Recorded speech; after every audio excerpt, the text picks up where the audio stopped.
the amount of my depreciation is 1427.5 because the asset has a life of 4 years, and so we've got the PP at 42282.5. Yeah? Is that okay? So we're recognising the asset because we've got the risk and rewards of ownership. Now the liability will have an opening balance of 5710. Are we paying in advance or arrears? Arrears, which to me is the normal way of doing it. So for the entire year, the loan was outstanding at 5710. What is the finance cost that we are charging? 15%. So if we take that 15% on the 5710, that is giving us 857. It's giving us 857. That's a double entry where we're debiting the P&L as an expense and we are crediting the liability. We're making the loan go up. So one of the things that happens in a cash flow statement is you add back depreciation. Because in a cash flow statement, the indirect method, operating activities, you add back depreciation, you add back impairment losses, you add back non-cash expenses, you add back share-based payments, you add back your pension costs, and you also add back your finance costs. Because what you charge in the P&L is not a cash flow. The cash that you're paying is 2,000. So the cash that you pay at the end of the day is 2,000. And the double entry there is a credit to cash and a debit to the liability, reducing the amount of the liability down. The closing balance that you have outstanding, therefore, is 5710 plus 857 minus 2,000. And that is therefore giving you a closing liability of 4567. And so I know my finance cost is 857. I know my finance cost is 857. There it is, 857. The amount of my liability, strictly speaking, should be split. So I know overall the amount of the liability is 4567, but actually what I ought to do is allocate it between the current and the non-current. Thank you, Hunt.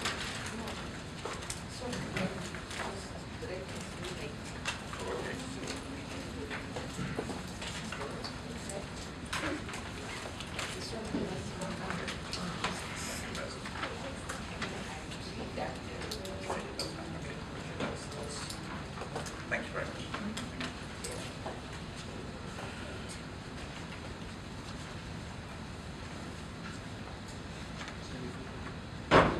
So what we now have to do is to execute the split between the current and the non-current. Now, with payments in arrears, there are two different ways of doing it, but we've got to say how much of that 4567 is current and how much is non-current. And actually, the simplest way of doing it is to take it forward 12 months. Although next year you will pay 2,000, that 2,000 is payable in a year's time. If it was a payment in advance, then the current liability would be 2,000. If it was a payment in advance, your current liability would be 2 because you would be paying 2 tomorrow. But that's not the case. It's a payment in arrears. So 4567. Let me take the story another year forward. So if I go year 2, and this is 4567. 4567, take that at 15%, which is therefore 685, and I then pay my 2,000. Then the 4567 plus the 685 minus the 2,000 is giving me a liability still outstanding in 12 months' time of 3252. So I would argue that my non-current liability is 3252. if your overall liability is 4567, of which 3252 is the non-current liability element, then the current liability element by default is 1315. Now some of you may not like that. Some of you may be perfectly happy with it, and there is your answer. You could, if you wanted to, work out the current liability, because you are going to be paying 2,000 next year. But the 2,000 you pay next year is at the end of the year, in a year's time. So if you discount that back and take away the finance cost, can you see that the current liability would be 1315? I don't know, some of you may like that. I think that's a bit more complicated to work out. Next year you're paying 2, but at the end of the year, so discounted back in today's monetary terms, the payment is 1315. But I prefer, personally, to take it forward 12 months and knowing that it's the difference between those two that is your current liability.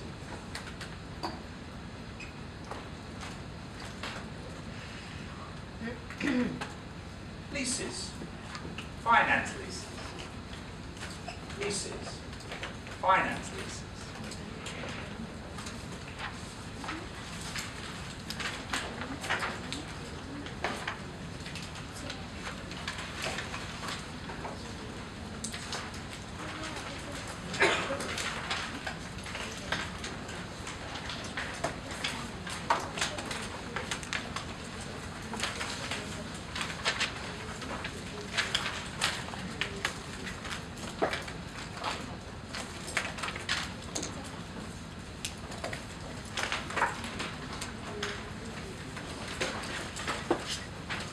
I've owned a car on many occasions.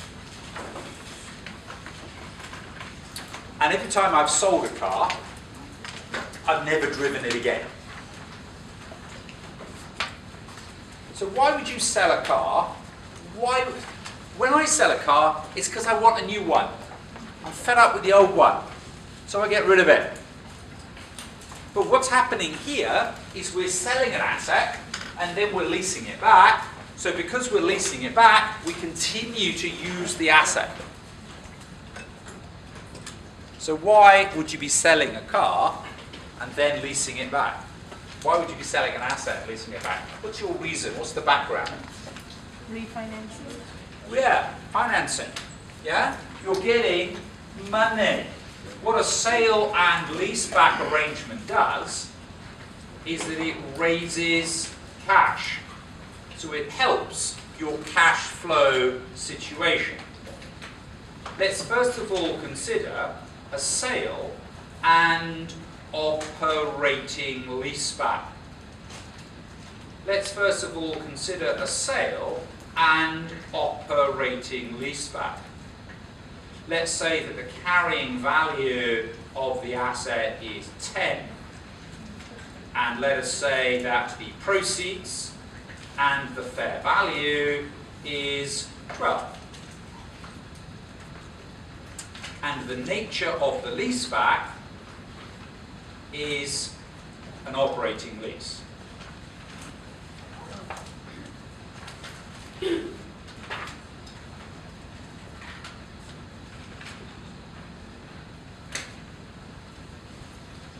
Some of you have done this before, some of you haven't.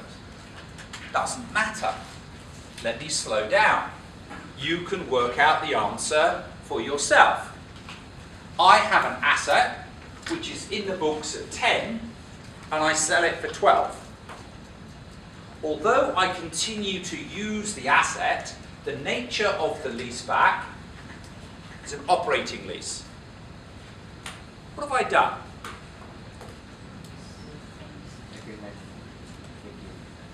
Yes, I should recognise again, because I have sold the asset. Although I've leased it back, I'm now a lessee with an operating lease, so there is no asset in my books. I therefore de-recognise the asset. I've passed away the risks and rewards of ownership. I de-recognise the asset. I recognise the fact that I've made a profit of 2. And then when I have an operating lease payment to make, the operating lease payment is a simple rental expense. So this is actually nice, straightforward. There's a sale, there's a disposal of an asset, I should say. There's a disposal of an asset. I de-recognise the asset. I'm recording a small profit, and the rental agreement will result in a rental expense in future.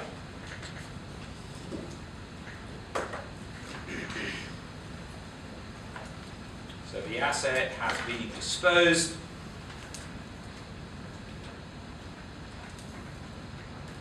Is de-recognized.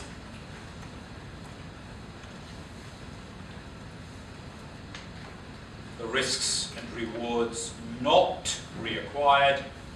The risks and rewards not reacquired.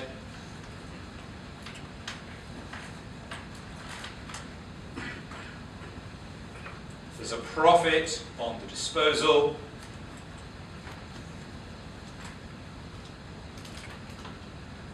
The rental payments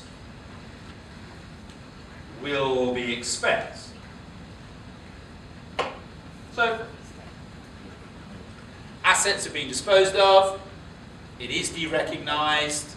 The risks and rewards are not reacquired. There's a profit on the disposal. And in future, your rental payments will be expensed. It is straightforward, guys. It is relatively simple. The cash comes in at 12. Goodbye to the asset. The asset disappears at 10. And you say, hello, profit. So there is a small profit on the disposal.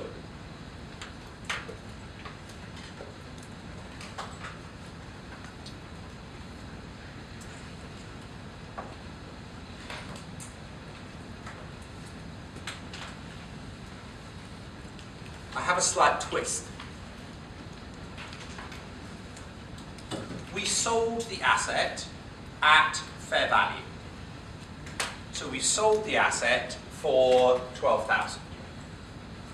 Let's imagine instead we sold the asset for 9,000. Fair value is still 12. The fair value is still 12. So it's possible that we could sell the asset for less than it's worth. What do you think is happening there? Loss, yeah. You've got a loss of 1. Now, I think you would have a loss of 1, and if that is because you've made a bad bargain, you're desperate for the cash, you would recognize that loss of 1 as an expense.